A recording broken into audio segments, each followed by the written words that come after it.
Shalom, shalom. First and foremost, I'd like to give all praises and honor to Yahweh, Ba'ashem, Yahushua, Ba'ashem, Racha, Kadash, the ones to the elders and the apostles of Great Millstone. Greetings and salutations to you, Akim, that are pushing the word in truth and sincerity. This is your brother Yaquab out of Great Millstone, Atlanta Church. I'm here to do a lesson concerning I guess it's the FOPE Israelites and their head Quanah. I took some time out to listen to their doctrine, understand their perspective, and what they're teaching and what they're pushing. And with that, I've come up with a response, all right, a proper response, an educated response, may I say, to their dealings and to what they profess, all right. This will be addressing the topic of the Israelite foreigners and the Israelites, okay, who they profess to be all of Negroid descent, all right, which is simply not true, all right. The Israelites they come in all different shades and different lights and different walks, all right. Remember, it's written, matter of fact, I'm going to grab that real quick. Let's see here. This is the book of Shalakia. It's the book of James, chapter 1, verse 1. It says, James, a servant of God and the Lord Yahweh Shemashiach, to the 12 tribes which are scattered abroad, greeting. Right? So the Israelites have been scattered abroad. All right? And being scattered abroad, they have intermingled, all right, and have had sexual relations and have conceived with other nations, all right, other nations who have different features than the Israelites, which the Israelites, if they continue to mate with other nations, all right, whatever land mass they were in or are in, then they will continue to grow heightened characteristics and produce heightened physical characteristics of the nations in which they are engulfed in. Okay, and as they said, as we always profess, it's not about skin color. Okay, it's about the seed. They had the audacity to profess the same thing. When I said, you think we're talking about skin color? Well, no, we're talking about the seed. Well, no, you're not. You're obviously talking about skin color. You brought up the example of Blake Griffin, and you said, well, obviously Blake Griffin still has Negroid features. But what about Blake Griffin's son? Who does it? Blake Griffin's son looks like an Aryan. He looks like he could be a part of the Hitler Youth. But he is an Israelite. No doubt. And so you're cut with that principle. You're cut with that comparison. That analogy is annihilated. All right? And it's something so simple. All right? But, I guess to the unwise or to the unjust, it's complex. This happened during the time of Paul. The Jews who believed on Yahushua, quote unquote, couldn't accept the fact that Yahushua came for the salvation of all the nation of Israel, including the Gentiles, which is speaking of the Israelites who were not living in Judea, the Israelites who had taken upon themselves heathen customs, primarily those who are in other land masses. Grab it. This is Isaiah.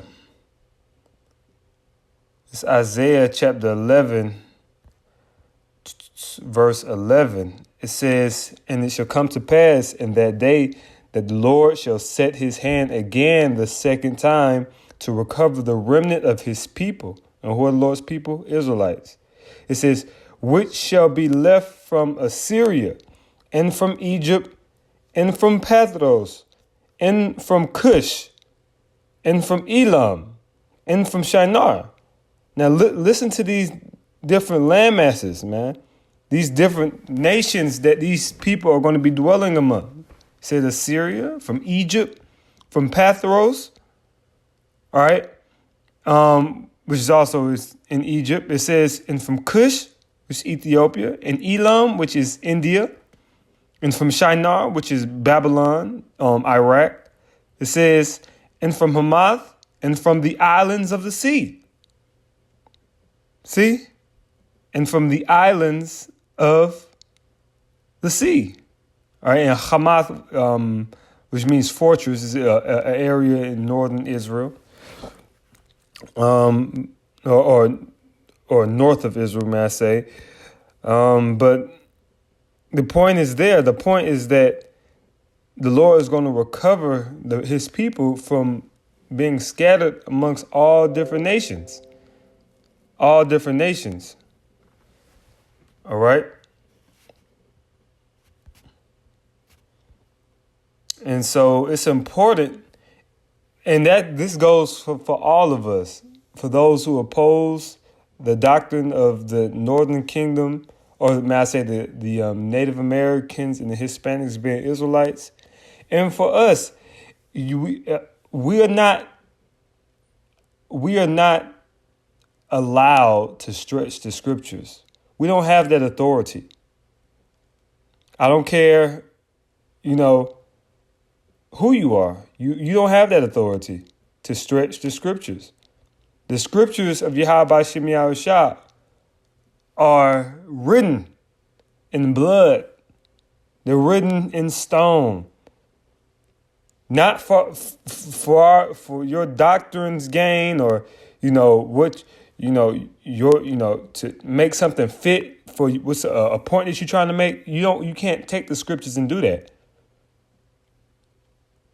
You cannot do that. All right, the scriptures, whatever the scriptures say, is what they are. All right, we can't utilize scriptures for our own agenda. Okay. Matter of fact, I'm gonna go ahead and grab that.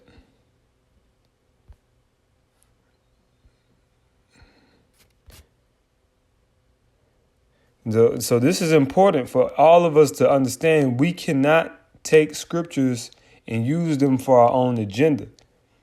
If we can't take an English word, and not go into the Hebrew and address what that word is in the Hebrew. We have to acknowledge the scriptures for how Yahweh Shem Yahushua wrote them. That's the job and the duty of a prophet. Okay, and the Spirit is going to speak to you, brothers, and you know exactly if the Lord is dealing with you, the Lord, you know exactly what's going on, man. We cannot compromise these precepts. All right. So as it is written, this is Revelation chapter 22, verse 19. And if any man shall take away from the words of the book of this prophecy, God shall take away his part out of the book of life and out of the holy city and from the things which are written in this book. It's not worth it. It isn't worth it. The preeminence of this world and this society is not worth it. Stick to the code. Teach the scriptures plain as it is written. Not taking certain precepts and utilizing the precept for your own dealings. Meanwhile, when you put that precept in the context of the whole chapter, it's not meaning that. So what the scripture says is what it says, man. And that's thus saith the Lord. That's why it's written in Isaiah, it says, for precept should be upon precept, precept upon precept, line upon line, line upon line, here a little, there a little. We can't take scriptures out of context. Now, of course, a scripture can have different layers.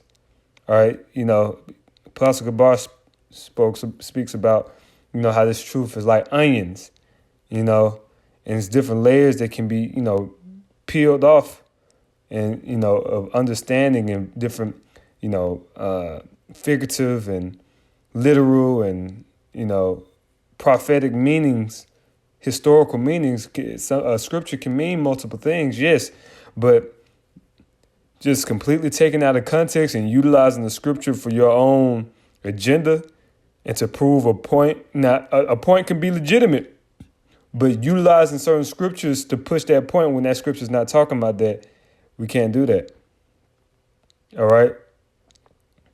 And you Israelites at FOPE, what you have to understand is that the Israelites, okay, according to the Bible, are going to look as all people on the earth. All right? This is based upon history. This is based upon common knowledge and common sense. If these people have been scattered amongst these other nations, all right, because you guys are big on speaking on the fact that certain Israelites look like they're Edomites. Okay, well, what about the Israelites that look like they're Hamites or look like they're East Indians? You have Israelites, okay, that are in all nations, and a lot of the nations are dark complexion.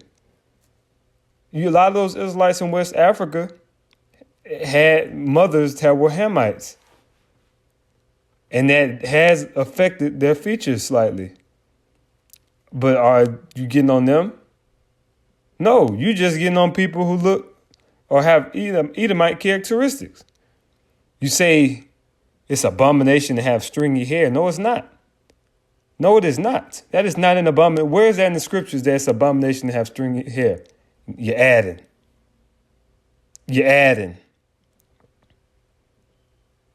All right? And first of all, white people are clean lepers. It's a difference between an unclean leper and a clean leper. All right? Now, yes, they have recessive traits. Those are recessive traits. But it's not an abomination for a brother to have Edomite characteristics. You're supposed to look at the spirit of a man. All right? Okay?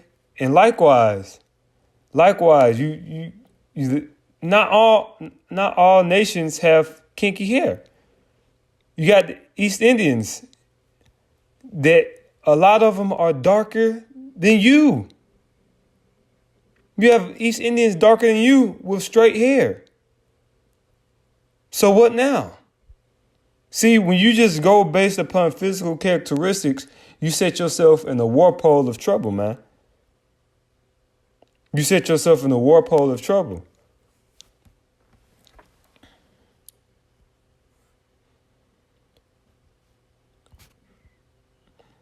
Matter of fact, I'm going to get that in Samuel real quick. While I'm thinking about it. I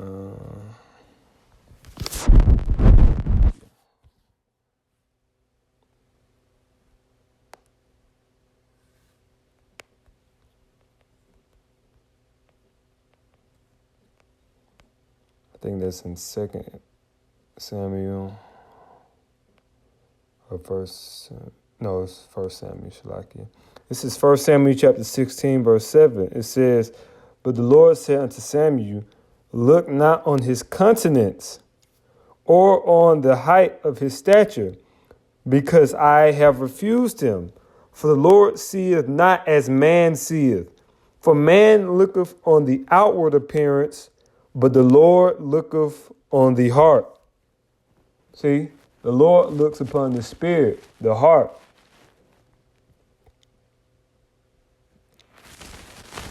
Okay? let's see here. This is Matthew chapter 13, verse 24. All right, and looking on the heart is the mind, the spirit, the la'ah, or the kadash, excuse me, the racha of a man. All right. So this is Matthew chapter 13, verse 24. It says, another parable put he forth unto them, saying, the kingdom of heaven is likened unto a man which sown good seed in his field. The field is the world, and the seed is the seed of man. All right. Verse 25, it says, but while man slept, his enemy came and sowed tares among the wheat. All right. Now, the good seed is the seed of Israel. All right. And the tares are the seed of the heathens. All right. And went his way. All right. It says, but when the blade was sprung up and brought forth fruit, then appeared the tares also. So the servants of the householder came and said unto him, Sir, didst not thou sow good seed in thy field? From whence thence hath it tares? He said unto them, an enemy hath done this.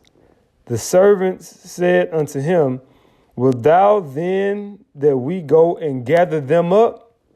But he said, nay, lest while ye gather up the tares, meaning you gather up these heathens that are amongst us, it says ye root up also the wheat with them. Why is he saying that?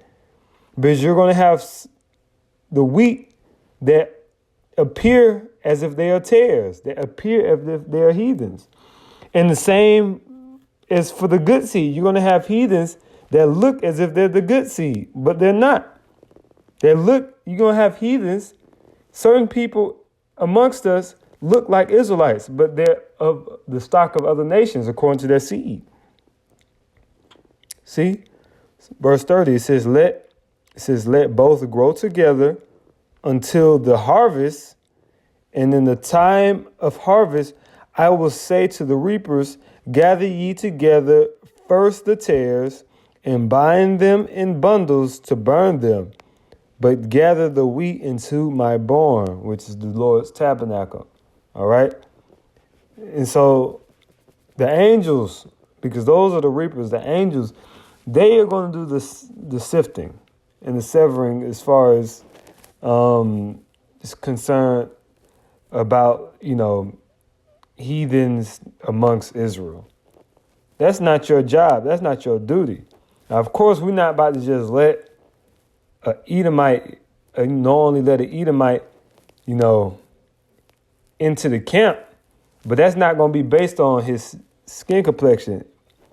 But if it's like, obviously if somebody is saying I'm an Edomite, or like I descend from this, and they showing themselves as, through their actions to have the spirit of Edomite, we're not going to sup with them. That's called spiritual discernment. But at the same time, you can't deny or denounce somebody as being an Israelite because they don't have those typical Negroid features, man. That's being carnal. All right. And the scripture says the carnal man cannot understand the things of the Most High. All right. You have to be spiritual in this thing. This thing is all based upon spirituality. Okay. So, that's basically it. Don't judge a book by its cover. Don't judge a man based off his complexion and based upon his physical features. All right, and likewise, don't take the scriptures and stretch them, all right, to mean something for an agenda that you have. Even if the agenda is, even if the principle that you're pushing is true, you don't take scriptures and try to manipulate the scriptures to bring forth edification on the agenda or the principle you're trying to push. The truth going to stand regardless. You don't have to do that. The truth is going to stand regardless. All right? We want to be blameless at the coming of Yahweh Shem Yahushua. So Lord willing, this was edifying through the Spirit, giving all praise and honor to Yahweh by Shem Yahushua, by Shem Chakadash, the abundance to the elders and apostles. Salutations to you, Akim, man. Shalom and keep the faith.